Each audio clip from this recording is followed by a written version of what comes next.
अस्सलाम वालेकुम क्लास। अच्छा, आज का जो हमारा टॉपिक है वो है नेफ्रॉन के फंक्शंस के बारे में। लास्ट लेक्चर में हम लोगों ने नेफ्रॉन का डिटेल स्ट्रक्चर स्टडी किया था कि उसके कौन कौन से पार्ट्स हैं। आज हर पार्ट का जो है स्टेप वाइज हम लोग फंक्शन डिस्कस करेंगे, देखेंगे कि फिल्ट्रेट जो बनता है या यूरिन की प्रोडक्शन जो होती है उसमें नेफ्रॉन के जो डिफरेंट पार्ट्स हैं उनका क्या रोल है। ये जितने भी फंक्शंस हम आज डिस्कस कर रहे हैं ये स्टेप वाइज यूरिन प्रोडक्शन तक जो स्टेप्स चल रहे हैं वो सीक्वेंस के साथ हम लोग देखेंगे। अच्छा, हम लोगों ने देखा था कि जो नेफ्रॉन है उसके अंदर जो फिल्ट्रेट बन रहा है जिसने बाद में जाके यूरिन में कन्वर्ट होना है, उसके और ब्लड के दरमियान में एक्सचेंज ऑफ न्यूट्रिएंट्स होता है। ठीक है, कुछ बैलेंस रखना होता है वाटर एंड सॉल्ट्स का, जिसे हम कहते हैं फिल्ट्रेशन। तो जो फिल्ट्रेशन है बेसिकली फिल्ट्रेशन स्टार्ट हो जाती है नेफ्रॉन के पहले पोर्शन में ही, मतलब बोमेंस कैप्सूल में। और बोमेंस कैप्सूल में जो फिल्ट्रेशन होती है वो एक्चुअली सबसे ज़्यादा फिल्ट्रेशन यहीं पर ही होती है। बाकी किसी भी पोर्शन में फ़िल्ट्रेशन का लेवल या उसकी फ्रिक्वेंसी इतनी ज़्यादा नहीं होगी जितनी फ़िल्ट्रेशन इस पोर्शन में होगी। ठीक है, ये पोर्शन जो है कौन सा है, बोमेंस कैप्सूल।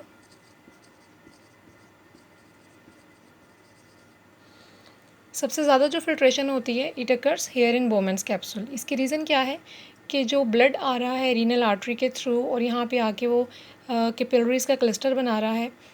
इन कैपिलरीज़ के बॉल को या क्लस्टर को हम क्या कह रहे हैं, ग्लोमेरुलस। और ग्लोमेरुलस चूँकि किस पर मुश्तमिल है, कैपिलरीज़ पर। तो एज यू नो के capillaries consist of single cell layer. Single cell layer होती है, दैट इज़ वाई इसकी वॉल्स जो होंगी वो पोरस होंगी।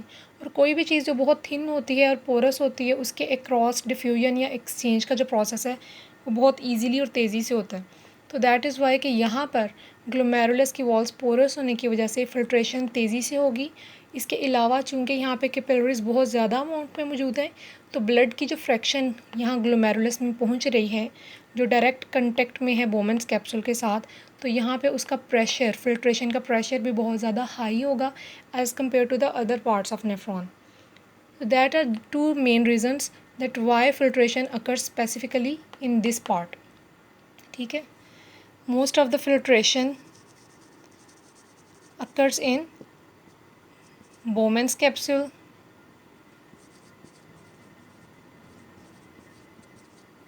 रीज़न इसकी क्या है, पहली रीज़न ये है कि ग्लोमेरुलस के साथ चूँकि इसके एक्सचेंज हो रहा है, ग्लोमेरुलस और बोमेंस के दरमियान में एक्सचेंज हो रहा है, तो ग्लोमेरुलस या ग्लोमेरुलर वॉल्स जो हैं वो क्या हैं, पोरस हैं। इसके अलावा यहाँ पे जो फिल्ट्रेशन प्रेशर है ब्लड का that is really high, filtration pressure is high. ये टू रीज़न्स हैं जिसकी वजह से बोमेंस कैप्सूल के अंदर फिल्ट्रेशन सबसे ज़्यादा होगी। आपको क्वेश्चन आ सकता है कि why filtration occurs specifically and mostly in Bowman's capsule. तो ये दो रीज़न्स हैं कि ग्लोमेरुलस की वॉल्स पोरस होने की वजह से डिफ्यूजन का प्रोसेस, एक्सचेंज का प्रोसेस तेज़ी से होगा। And the other reason is के fraction of blood reaching here in Bowman's capsule provides high filtration pressure. जब किसी जगह पे प्रेशर ज़्यादा होता है तो वहाँ पे तेज़ी के साथ और इजीली फिल्ट्रेशन हो जाती है। अब जो ग्लोमेरुलस से और इसके दरमियान में जब एक्सचेंज हुआ है इसके ब्लड और इसके फिल्ट्रेट या इसके फ्लूइड के दरमियान में, तो यहाँ पर जब फ्लूइड आ गया है या फिल्ट्रेट आ गया है उसे हम कहेंगे ग्लोमेरुलर फिल्ट्रेट। क्यों? क्योंकि वो ग्लोमेरुलस के साथ एक्सचेंज होने के बाद आया है। ग्लोमेरुलस के साथ एक्सचेंज होने के बाद यहाँ पे फ्लूइड बन रहा है, फिल्ट्रेट बन रहा है, इस वजह से इस फ्लूइड का नाम हम रखेंगे ग्लोमेरुलर फिल्ट्रेट।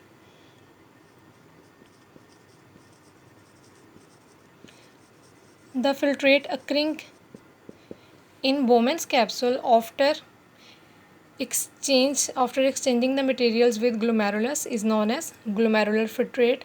और ये फिल्ट्रेट कहाँ पर पाया जाएगा, बोमेंस कैप्सूल के अंदर। ठीक है, तो ये पहला जो स्टेप है नेफ्रॉन का या पहला जो फंक्शन है दैट इज़ फिल्ट्रेशन।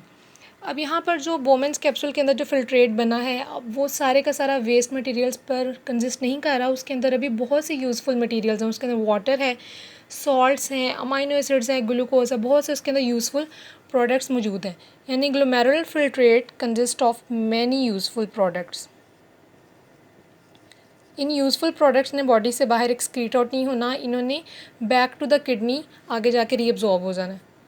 बहुत सी अभी इसके अंदर इस फिल्ट्रेट के अंदर यूज़फुल प्रोडक्ट्स हैं जिनके अंदर अमाइनो एसिड्स आ जाते हैं, शुगर्स आ जाते हैं, वाटर आ जाएगा और सॉल्ट्स आ जाएंगे जो कि अभी बॉडी को रिक्वायर हैं। तो ये आगे जाके जो है रीअब्जॉर्ब्ड हो जाएंगे बैक टू द बॉडी। ठीक है, नेक्स्ट स्टेप अब आ जाएगा रीअब्जॉर्प्शन का। आपको पता है कि बोमेंस कैप्सूल के अंदर जब फिल्ट्रेट बनेगा तो उसने यहाँ से पास करना है इस ट्यूब्यूल में जो थोड़ी सी कन्वोलेटेड है। इस ट्यूब्यूल का नाम आपको पता ही है, हमने डिस्कस किया था, प्रॉक्सिमल ट्यूब्यूल। तो अभी हमने देखा था कि बोमेंस कैप्सूल के अंदर जो ग्लोमेरुलर फिल्ट्रेट बना है it contains many useful products like amino acids, water, salts वगैरह। तो उन्होंने अभी बॉडी के अंदर ये एब्जॉर्ब होना है। तो जब वो प्रॉक्सिमल ट्यूब्यूल में जैसे ही ये फ्लूइड जाएगा तो यहाँ पर क्या स्टार्ट हो जाएगा, रीअब्जॉर्प्शन।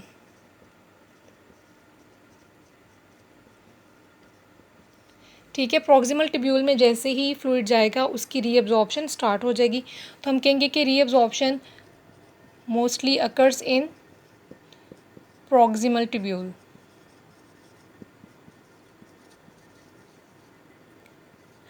ठीक है, और अब जब ये फिल्ट्रेट प्रॉक्सिमल ट्यूब्यूल को लीव करेगा और डिसेंडिंग लूप में आ जाएगा यहाँ पर, तो इस फ्लूइड के अंदर जब ये प्रॉक्सिमल से डिसेंडिंग लूप में आएगा तो यहाँ आने के बाद मोस्टली इसके अंदर क्या चीज़ें होंगी, नाइट्रोजनस वेस्ट ही होगा और बाकी जो चीज़ें अमाइनो एसिड्स वगैरह थे वो यहाँ पर प्रॉक्सिमल में रीअब्जॉर्ब हो गए।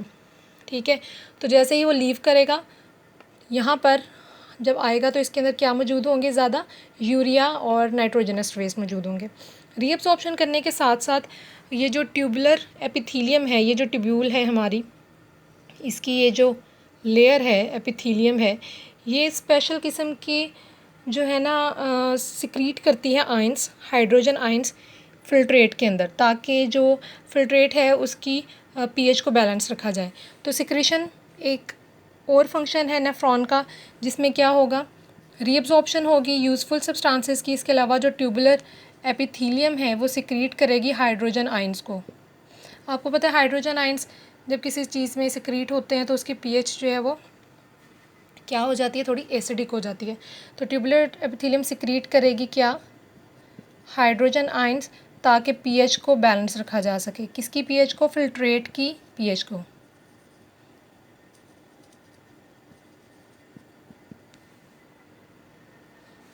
ट्यूब्यूल के अंदर जो फ्लूइड जा रहा है उसके पीएच को हमें बैलेंस भी रखना होता है, क्योंकि जब चीज़ें वापस जाती हैं, निकलती हैं उसमें से, तो उसकी पीएच डिस्टर्ब हो जाती है। तो उसके पीएच को मेंटेन रखने के लिए ये जो पूरी ट्यूब्यूल है, इसकी एपिथीलियम इस ट्यूब्यूल के अंदर, इसके ल्यूमेन के अंदर हाइड्रोजन आयंस को सिक्रीट करेगी ताकि अंदर जो फिल्ट्रेट जा रहा है उसकी पीएच मेंटेन रखी जा सके। दोबारा से मैं आपको ये क्लियर कर देती हूँ कि बोमेंस कैप्सूल में जो फिल्ट्रेट बना था उसके अंदर अभी बहुत से useful substances, water, amino acid, sugar, salts मौजूद हैं।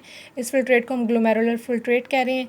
इसके बाद यहाँ से लीव करके प्रॉक्सिमल ट्यूब्यूल में जाएगा और प्रॉक्सिमल ट्यूब्यूल में जो है रीअब्जॉर्प्शन होगी बहुत सी चीज़ों की। ठीक है, और उसके बाद जब ये डिसेंडिंग लूप में आ जाएगा तो इसमें ज़्यादा नाइट्रोजनस वेस्ट होंगे। लेकिन डिसेंडिंग लूप में आने के बाद यहाँ पर भी डिसेंडिंग लूप में भी थोड़ी सी जो है रीअब्जॉर्प्शन होती है, किसकी, वाटर की।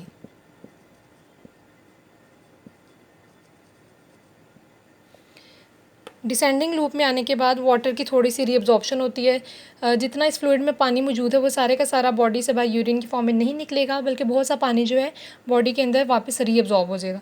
तो डिसेंडिंग लूप में रीअब्जॉर्प्शन ऑफ वाटर होगा। उसके बाद जब ये ऊपर की तरफ मूव कर जाता है तो यहाँ पे जो ये वॉल्स होती हैं एपिथेलियम की, काफ़ी ज़्यादा थिक होती हैं।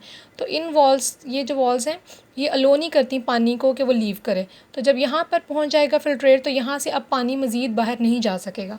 Reabsorption of water proximal tubule और डिसेंडिंग लूप में ही होगी। अब ये रीअब्जॉर्प्शन ऑफ वाटर क्यों होती है ये हम देख लेते हैं। कंसनट्रेशन ऑफ एक्सक्रीटरी प्रोडक्ट, जो भी एनिमल एक्सक्रीटरी प्रोडक्ट सिक्रीट कर रहा है, आपको पता है हम लोग यूरिन की फॉर्म में कर रहे हैं या यूरिया की फॉर्म में, कुछ एनिमल्स यूरिक एसिड की फॉर्म में कर रहे हैं और कुछ जो है अमोनिया की फॉर्म में कर रहे हैं। तो वो कंसनट्रेशन वेरी करती है। यूरिया की फॉर्म में जो है आपको पता है मॉडरेट सी कंसनट्रेशन होती है, अमोनिया जो है वो बिल्कुल डाइल्यूटेड फॉर्म है और यूरिक एसिड ज़्यादा कंसनट्रेटेड फॉर्म है। तो ये सारी कंसनट्रेशन एक्सक्रीटरी प्रोडक्ट्स की किस पे डिपेंड कर रही हैं, ये डिपेंड कर रही हैं एक हार्मोन पे। अगर वाटर की सप्लाई इन्वायरमेंट में बहुत ज़्यादा कम है, रिस्ट्रिक्टेड सप्लाई है, इन रिस्ट्रिक्टेड वाटर सप्लाई, तो हमारे बॉडी के अंदर सिग्नल जाता है कि वाटर को रिज़र्व रखा जाए बॉडी में।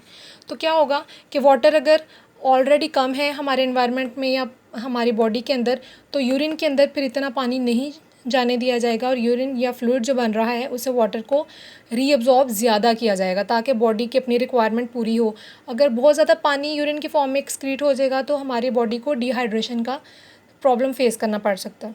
ठीक है, तो जब वाटर की सप्लाई बहुत ज़्यादा कम है तो क्या होता है कि वाटर को रिज़र्व रखा जाता है बॉडी में, कंज़र्व कर लिया जाता है। वाटर को कंज़र्व करने के लिए हमारी बॉडी में एक हार्मोन रिलीज़ होता है जिसका नाम है एंटी डाययूरेटिक हार्मोन।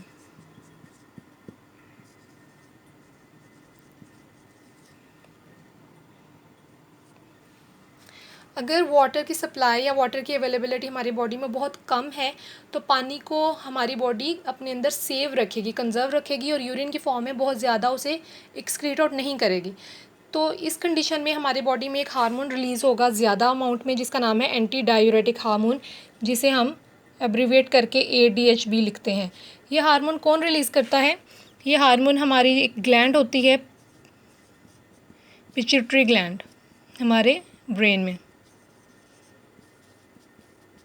उसका जो पोस्टीरियर रीजन है, posterior lobe of pituitary gland, वो रिलीज़ करेगी ADH हार्मोन। अगर हमें पानी की रिक्वायरमेंट है, पानी हमें चाहिए, तो क्या होगा कि रीअब्जॉर्प्शन जो है वो ज़्यादा हो जाएगी।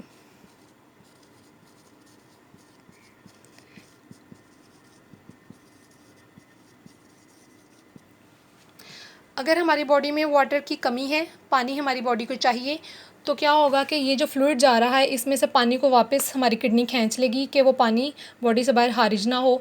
तो रीअब्जॉर्प्शन जो है, रीअब्जॉर्प्शन ऑफ वाटर प्रमोट होगी। ये हार्मोन जो रिस्पॉन्सिबल है उसे हम कहते हैं एंटी डाययूरेटिक हार्मोन। मीन्स कि वो यूरिन की प्रोडक्शन के एंटी वर्क करेगा, यूरिन के अंदर वाटर को जाने नहीं देगा और उसे बॉडी के अंदर रोक के रखेगा, उसे कंजर्व करके रखेगा।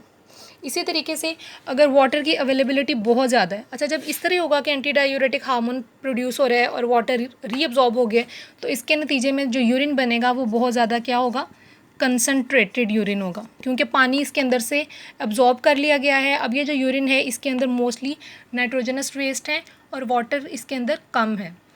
इसके अगर ऑपोजिट हम देखें, अगर बहुत ज़्यादा सप्लाई है,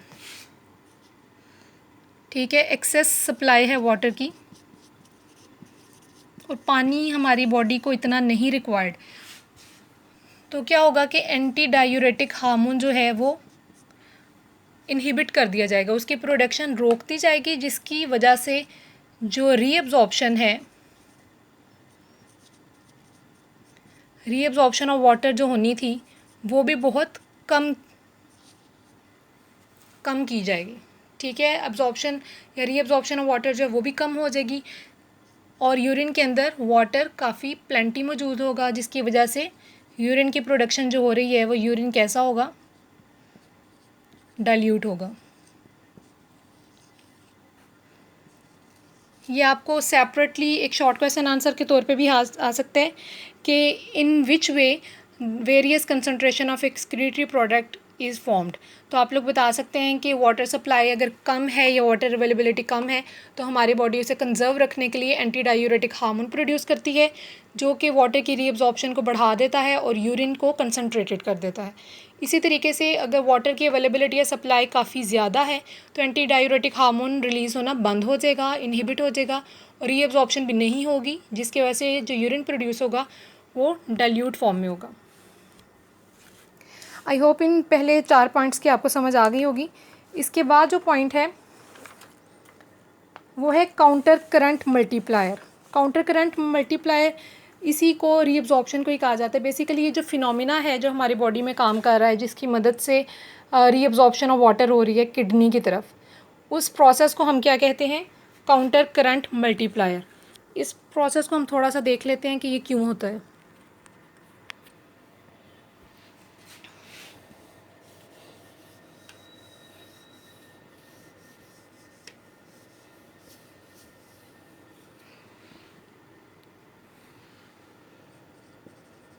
counter current multiplier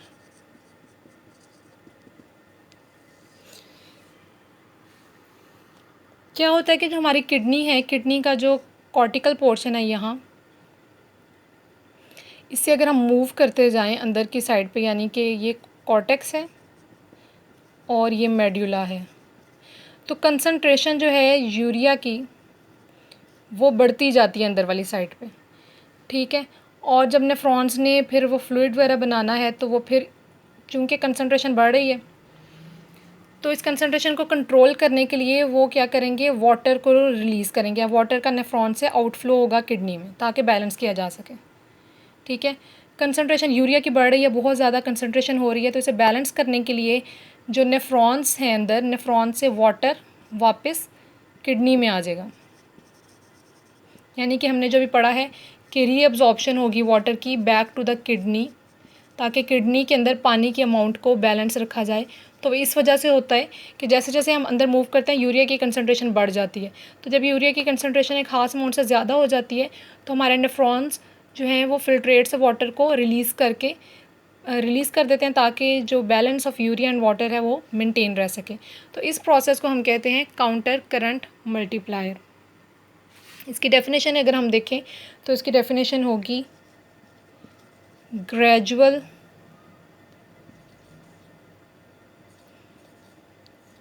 outflow of water from filtrate में जो वाटर मौजूद है वो वापस आ जाएगा बैक टू द किडनी की तरफ।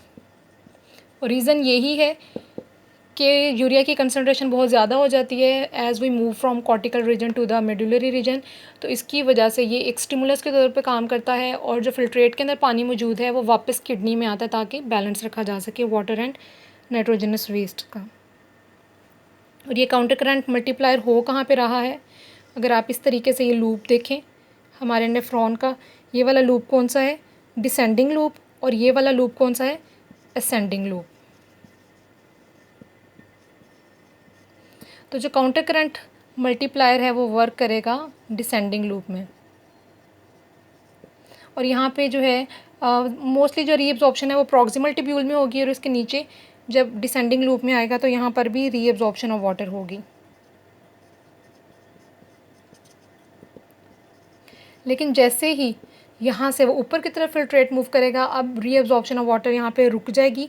इसकी बजाय क्या होगा कि यहाँ पे जो सोडियम आयन मौजूद हैं, सोडियम आयंस का एक्टिव ट्रांसपोर्ट होगा किडनी में, यहाँ से सोडियम आयंस का रीअब्जॉर्प्शन होगा।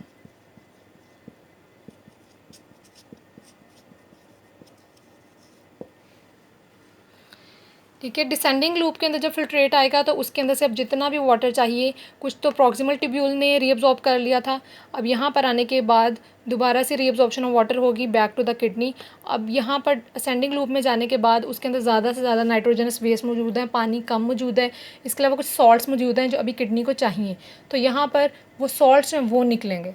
ठीक है, सोडियम आयंस जो हैं वो किडनी में जाएंगे। ये जो वाटर की रीअब्जॉर्प्शन है इसके अंदर जो हार्मोन काम कर रहा है वो है ADH हार्मोन। जबकि यहाँ पर सोडियम आयंस की रीअब्जॉर्प्शन हो रही है, तो सोडियम आयंस को निकालने के लिए इनकी जो एक्टिव ट्रांसपोर्ट है इनटू द किडनी, वो ट्रांसपोर्ट करने के लिए जो रिस्पॉन्सिबल है हार्मोन, उसका नाम है एल्डोस्टेरॉन हार्मोन। ठीक है, ये मैं आपको अलहदा से समझा देती हूँ। हार्मोनल कंट्रोल,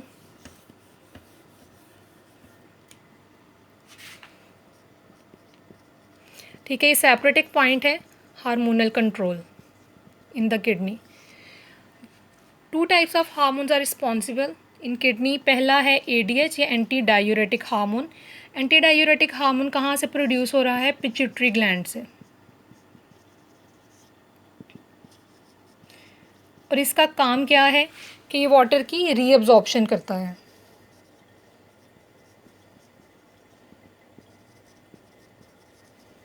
दूसरा हार्मोन जो हमारे किडनी के अंदर काम करेगा उसका नाम है एल्डोस्टेरॉन।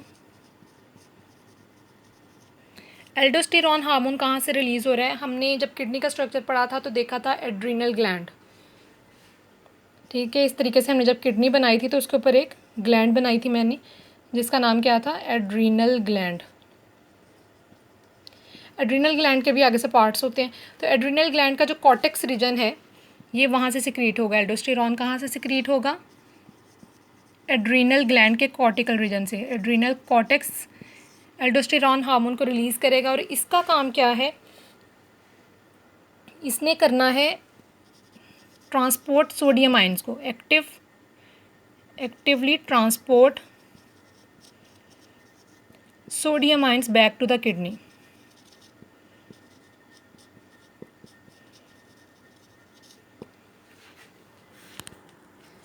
ठीक है, एक दफ़ा आप इसका ओवरव्यू देख लें।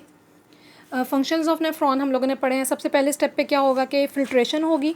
फ़िल्ट्रेशन सबसे ज़्यादा बोमेंस कैप्सूल में होगी। बोमेंस कैप्सूल में फ़िल्ट्रेशन होने के बाद जो फ़िल्ट्रेट बनेगा